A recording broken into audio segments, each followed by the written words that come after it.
So what I'm going to do today is I'm going to move on to Chapter 29. Chapter 29, as you'll see in a moment, has really three different objectives, and I'm going to try to cover the first two objectives from Chapter 29 today in a couple of short videos.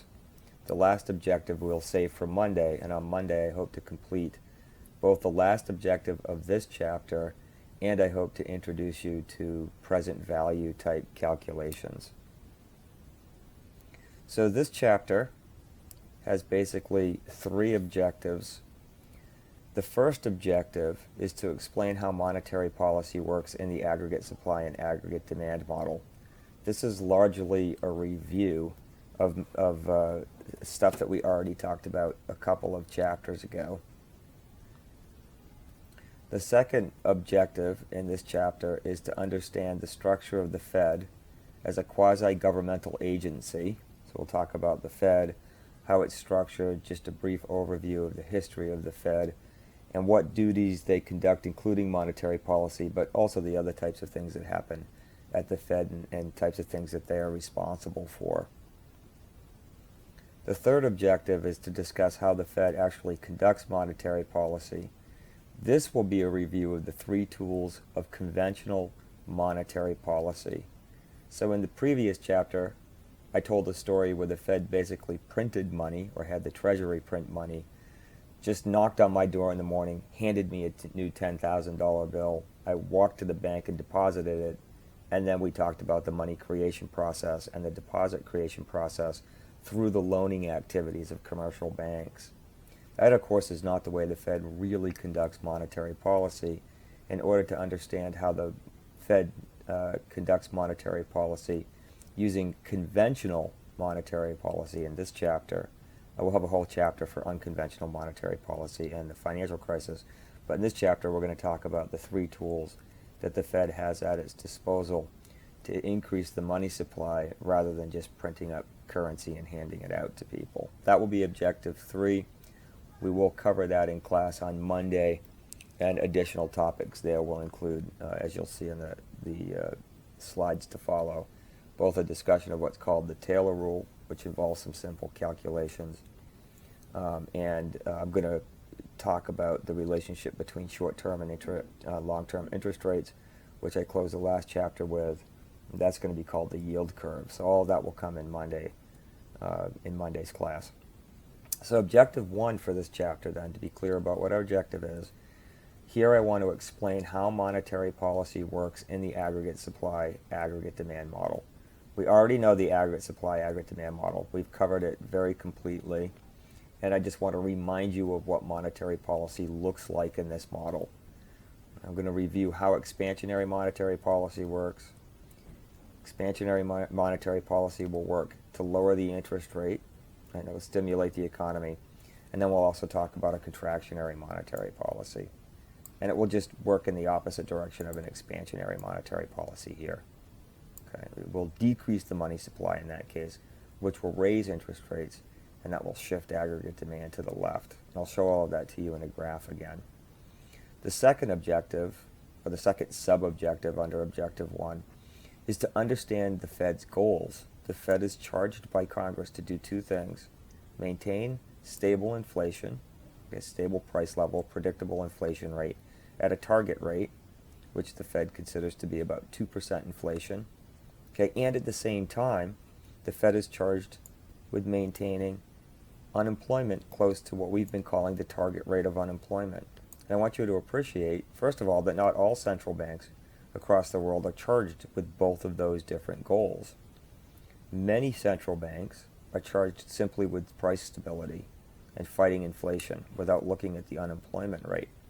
But in the United States, Congress has charged the Fed with both of these goals, and I want you to appreciate that these goals can often conflict with each other. Okay? And this is something to keep in mind when we get to objective 3 and we study the Taylor rule. So I was just briefly alluding to the Taylor rule. So monetary policy in the Fed. First, let's briefly talk about what monetary policy is.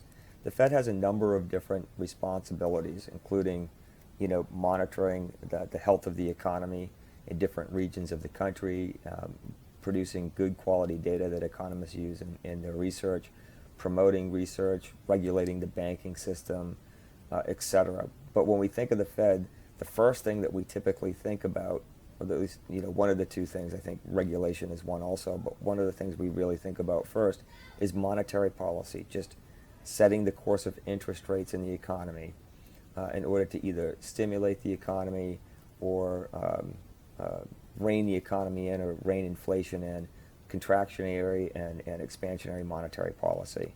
So a central bank is a type of banker's bank, as I explained to you in class. Right? You can think of the central bank as being a bank for banks, a place where banks put deposits called reserves. Okay. And we also know that the liability side of their balance sheet, that's their obligations, they underlie the economy's money supply. So we also learned in class by looking at balance sheets. We also learned that the liability side of the Fed's balance sheet includes what we call cash and bank reserves. And those are what we call either high-powered money or the monetary base. And those support the economy's nation supply, the nation's money supply, through what we call the money multiplier. So it's those liabilities times the money multiplier, which leads to our definition, M1, of the money supply. I should also just mention here that I don't know if you can hear my children in the background. It's a snow day, of course, for them too, and I am in, I promise, the quietest spot that I can find in my house to record these videos. But it's pretty intense around here, as you can imagine, with a snow day. So if there are distracting background noises, there's just really very little that I can do about it, except say, I apologize, I'm sorry. The central bank, of course, in the United States is the Federal Reserve, or what we just call affectionately the Fed. Okay. If commercial banks need to borrow money, we're going to learn that they can go to the central bank to do so. Typically, though, commercial banks will borrow from each other in that market that I mentioned at the end of the last class, that Fed funds market. And that's a market where banks borrow and lend reserves from each other for very, very short-term loans, typically overnight. And there go my dogs. Okay, so we've got 3 kids here, and we've got 5 dogs on a snow day. It's fun. So if there's a financial panic, then we talked a little bit about how financial panics can develop and how a run on banks can develop in the last class. If that's the case, the central bank will make emergency loans to bank, and that we call that the Fed acting as a lender of last resort. So one of the main roles of the Fed is to really support the banking system during a financial crisis. And that includes making loans to banks, and in particular commercial banks, although that role was expanded in the financial crisis, as we'll learn when we study unconventional monetary policy. But they stand there to make loans to banks in order to keep those banks from experiencing a serious run, and to keep those banks solvent. So the ability then to create money also, aside from rescuing banks if they're in crisis, they even during whether the economy is strong and there's not a financial crisis, or in the midst of a financial crisis, the Fed always conducts their monetary policy, and the ability to create money gives them the power to control monetary policy, so what we call monetary policy. So I want to be clear that the Fed alone is responsible for monetary policy, and they conduct that monetary policy by looking at both the unemployment rate relative to what we believe the target rate of unemployment is, and at the same time, they have to factor in the inflation rate and where that is relative to their target.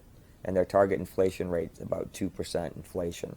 So they're looking at these two contradictory goals all the time and deciding the course of monetary policy. The President and Congress do not control monetary policy. This is solely in the hands of the Fed, and that independence of the Fed in conducting monetary policy is one of the important reasons that the Fed has monetary policy credibility, which is something I'm going to talk about more under Objective 3. So how does monetary policy work in the aggregate demand, aggregate supply model? That is at the center of this first objective in this chapter. Expansionary monetary policy, right, is a policy that we want to use in order to lower the interest rate in general and shift the aggregate demand curve to the right. And I'll remind you that monetary policy, like fiscal policy, works on the demand side of the economy, not the supply side of the economy.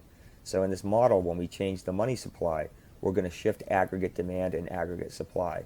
Now, after we shift aggregate demand and aggregate supply, okay, if that causes an inflationary gap or a recessionary gap, then of course the aggregate supply curve is going to chase the aggregate demand curve back to long-run equilibrium.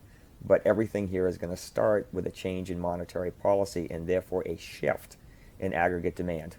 And if you need to, go back and review the aggregate demand, aggregate supply model to see that that would be the case.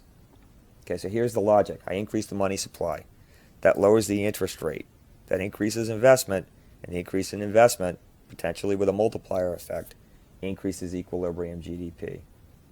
There you go, right? That's the impact of monetary policy in the aggregate demand, aggregate supply model. That increase in the money supply lowering the interest rate is what we call an expansionary monetary policy. Now I'm going to show you a contractionary monetary policy. Okay, so a contractionary monetary policy will lower the money supply to raise the interest rate, and it will decrease investment and output.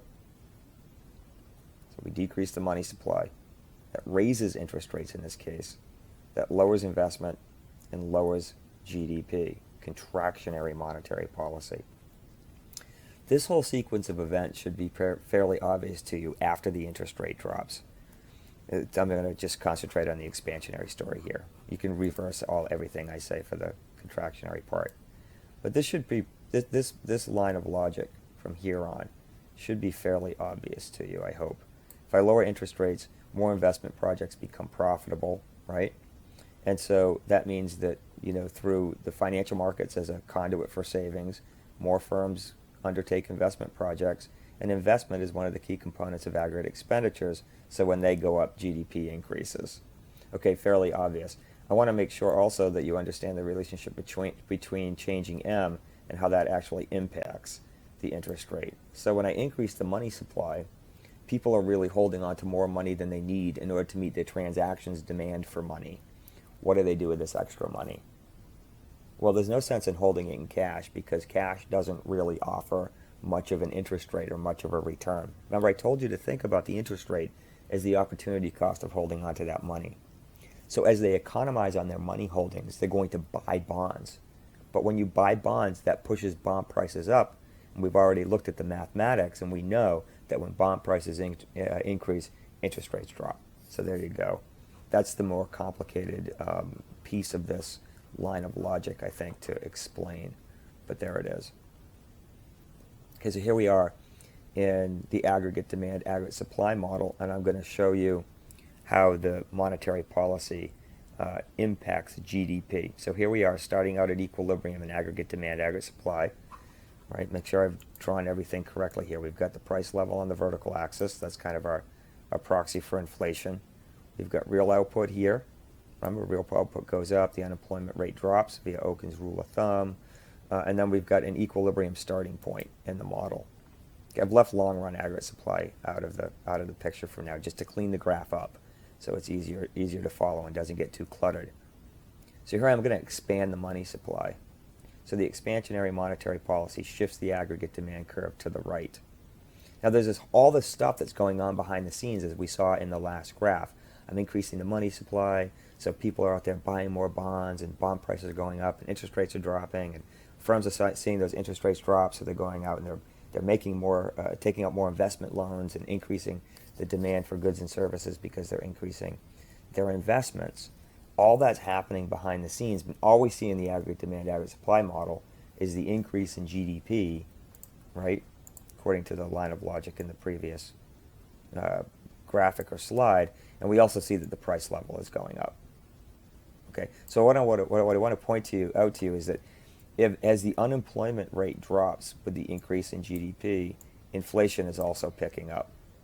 Okay, and essentially that's what I meant before when I said, hey, these ideas of reining in the price level and having low employment are kind of contradictory to each other. If I want to lower unemployment with more output, since I'm using the demand side of the economy, that's what I'm influencing, I'm also building up inflationary pressures. So these two goals can be at odds with each other. Okay, I think it's very simple for me here. to erase all the ink on the slide as we talk about a contractionary monetary policy. So here's a contractionary monetary policy, and you'll see that just the opposite happens. Of course, what we're doing here is we're lowering the money supply, right? And so people don't have enough money to meet their transactions, so they sell their bonds, okay? And then as they sell their bonds, bond prices drop and interest rates rise, and that increase in interest rates slows down investment spending and shifts the aggregate demand curve to the left instead of to the right, and everything moves in the opposite direction. So that's it. That's a brief review of how monetary policy works in the aggregate demand, aggregate supply model. The last thing I want to talk about before we end this brief video for today's class, I want to talk about how monetary policy works in the models in relation to the long run. So you can see that this looks just like our previous graph, except now I've included the long run aggregate supply curve right here. Okay, and what I'm gonna talk to you about is a result that economists call the neutrality of money. And in fact, I've talked to you in class before about David Hume and the classical dichotomy, and this is really bringing the classical dichotomy fully into the aggregate demand, aggregate supply model by analyzing monetary policy in the aggregate demand, aggregate supply model. So what I'm going to do is I'm going to have an expansionary monetary policy, and I'm going to argue to you that the only impact of the expansionary monetary policy in the long run is to raise the price level, but that monetary policy itself cannot stimulate real economic growth. Only temporarily can it increase output. Eventually the impact of more money is just going to be more money chasing the same amount of goods and a higher price level or higher inflation. Okay, so we start out here in equilibrium, and I'm going to shift the aggregate demand curve to AD1 with an expansionary monetary policy. And you know that the new equilibrium point in this graph is going to be at the intersection of the new aggregate demand curve and the original aggregate supply curve. So at least in the short run, we have an increase in real output as the economy now operates beyond trend, but we know that it can't stay there forever. And so what happens eventually is that this inflationary gap, we know, pushes up input prices, and as those input prices get pushed up, firms have to increase their prices in order to stay profitable, and that increases inflation. It's a sort of cost push inflation idea. And we end up right back where we started in terms of all of our real variables. The unemployment rate here at our new equilibrium is back to the target rate of unemployment, and GDP is back to the trend, and all we've gotten really from the monetary policy in the long run is an increase in the rate of inflation, or an increase in the price level. And that increase in the rate of inflation or the price level would wipe out any real gains in wages or GDP that we got to enjoy only temporarily when we operated at this short run point here, following the initial shift in aggregate demand. Okay. The only long run effect of the monetary policy is that we get an increase in the price level in the long run. That is a result, again, that is consistent with the classical dichotomy that I've already talked about in class, and it's a result that macroeconomists often call the neutrality of money. Okay? In other words, in the long run, money's neutral. It doesn't help determine the unemployment rate or the level of real GDP.